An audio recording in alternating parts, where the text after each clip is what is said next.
Assalamualaikum warahmatullahi wabarakatuh. Saya atas nama Siti Tutelawiyah dengan NIM D01211528. Saya akan membawa materi peraturan perundang-undangan terkait pengelolaan sumber daya air. Peraturan yang bersumber dari agama dalam hal ini peraturan terdiri atas dua jenis, yaitu hukum Tuhan dan hukum pemerintah Indonesia. Yang pertama ialah hukum Tuhan yang bersumber dari Al-Quran. Untuk itu manusia berada di suatu sisi wasilah al-haya atau sebagai pelaksana kehidupan biotik dan abiotik seperti air, udara, tumbuh-tumbuhan, hewan, dan lain.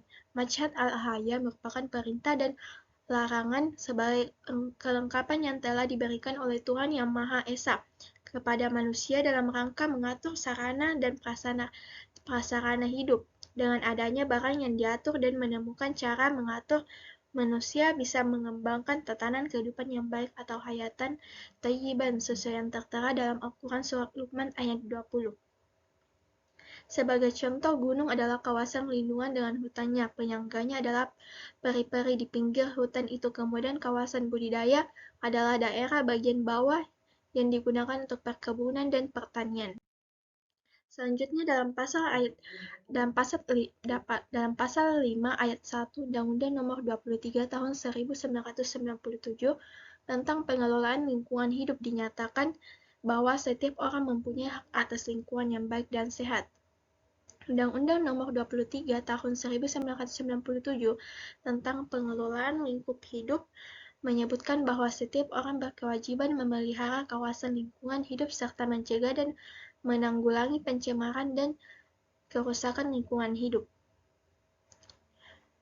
Jadi, lingkungan hidup adalah rumah bersama. Lingkungan yang terdiri dari sumber daya alam, sumber daya buatan, dan sumber daya manusia. Dalam Al-Quran, Allah Subhanahu wa Ta'ala berfirman, "Ingatlah ketika Tuhan berfirman kepada para malaikat, sesungguhnya aku hendak menjadikan seorang khalifah di muka bumi." Mereka berkata, "Mengapa engkau hendak menjadikan khalifah di muka bumi itu? Orang yang akan membuat kerusakan padanya dan menumpahkan darah, padahal kami senantiasa bertasbih dengan memuji engkau dan mensucikan engkau." Tuhan berfirman, "Sesungguhnya aku mengetahui apa yang tidak kamu ketahui." Quran Surah Al-Baqarah ayat 30. Dan janganlah kamu membuat kerusakan di muka bumi sesudah Allah memperbaikinya dan berdoalah kepadanya dengan rasa takut dan harapan. Sesungguhnya Allah amat dekat kepada orang yang berbuat baik. Quran Surah Al-Ra'af ayat 56.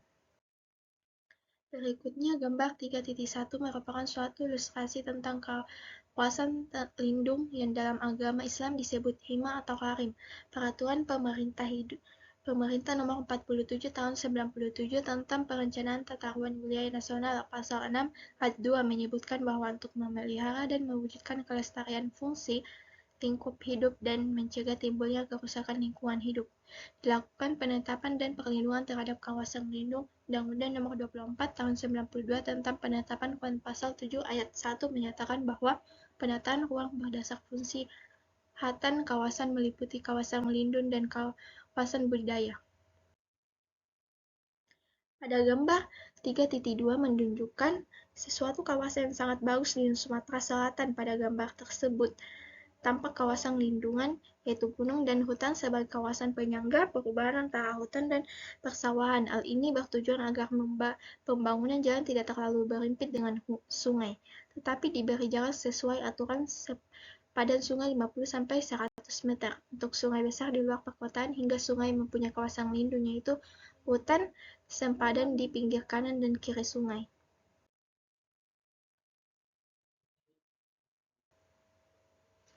Dalam agama Islam dikenal pembagian kawasan hima dan harim. Hima adalah suatu kawasan yang khusus dilindungi oleh pemerintah. Dalam hal ini adalah imam negara atau khalifah pada zaman Rasulullah atas dasar syariat dan melestarikan kehidupan liar. Nabi melarang mengolahnya. Tanah tersebut dilindungi untuk kemaslahatan umum dan kepentingan kelestarian. Tidak ada hima kecuali milik Allah dan Rasulnya. Riwayat dari Bukhari. Hima adalah milik alam atau milik bersama atau untuk kemaslahatan secara umum.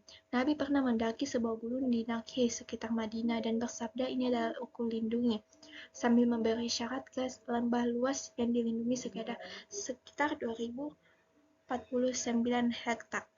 Kawasan lindung tersebut antara lain adalah kawasan suka alam, kawasan pelestarian alam, hutan lindung, kawasan resapan air, sempada air, kawasan rawan bencana, kawasan cagar budaya, sempadan waduk, dan sempadan pantai, sempadan sungai, kawasan bergambut, dan lain sebagainya. Ini semua adalah kawasan yang dilindungi.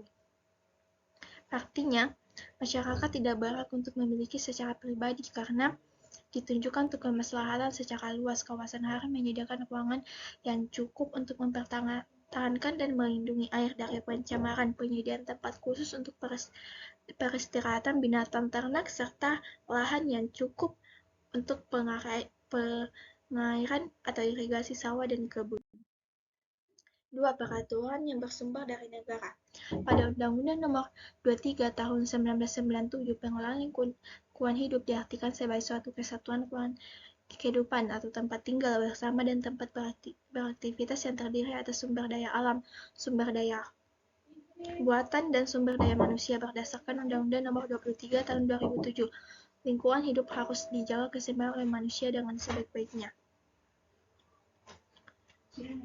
Apalah artinya suatu peraturan yang legitimate dan yang baku kalau implementasinya sangat lemah? Beberapa peraturan perundang-undangan terkait dengan pengelolaan lingkungan hidup adalah Undang-Undang Nomor 23 Tahun 1997 dan Undang-Undang Nomor 24 Tahun 1992.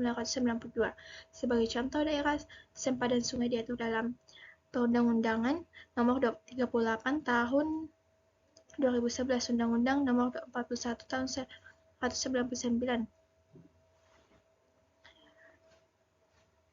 Dan alur sungai diatur dalam Perundang-Undangan Nomor 82 Tahun 2001 tentang pengelolaan kualitas air dan pengendalian pencemaran air. Demikian juga industri yang mengeluarkan air limbah diatur juga dalam Undang-Undang Nomor 18 Tahun 2004, Perundangan Nomor 1500 Tahun 2000. Dan yang Selanjutnya pada gambar tersebut terlihat jelas Perundang-Undangan Nomor 38 Tahun 2011, Undang-Undang Nomor 7 Tahun 2014 sebagai payung dibatalkan MK atau Permen PU atau Pera Nomor 28 2015 mengatur tentang sungai, misalnya ada penetapan garis sempadan sungai, peraturan dan manfaat penguasaan sungai, perlindungan dan pola hutan sungai sebagai air dan kehidupan, penetapan pengelolaan tatanan banjir dan daerah retensi air, larangan mengubah alur sungai, serta larangan membuang bahan padat atau cairan atau limbah ke dalam atau di sekitar sungai.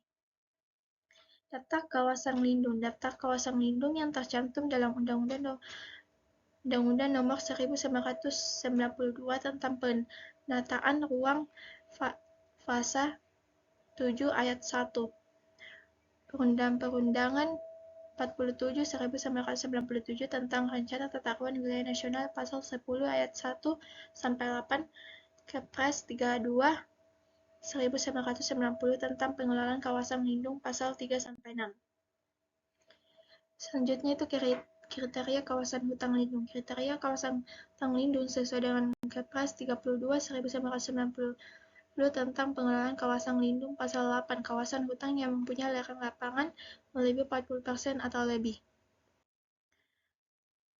Jika ditinjau dari segi peraturan keagamaan berupa nas-nas yang jelas maupun peraturan perundang-undangan negara, terlihat bahwa konservasi terhadap sumber air termasuk konservasi wadah dan komponen ekosistem yang melingkupinya merupakan kewajiban yang harus dijalankan oleh manusia atau warga negara.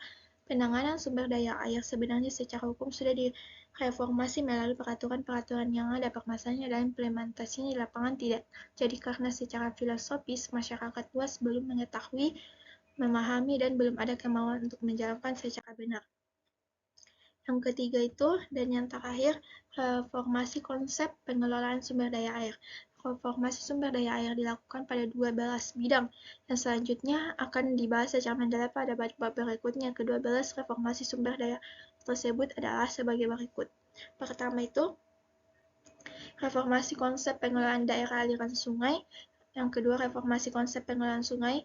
Yang ketiga, reformasi konsep drainase konvensional ke ekodrainase. Yang keempat, reformasi konsep pengelolaan danau, telaga, dan situ. Yang kelima, reformasi dalam konsep pengelolaan daerah pantai dan estuan. Yang keenam, reformasi dalam konsep memanen air hujan. Yang ketujuh, reformasi dalam membangun kota sebagai Dutch City as I Mensreya.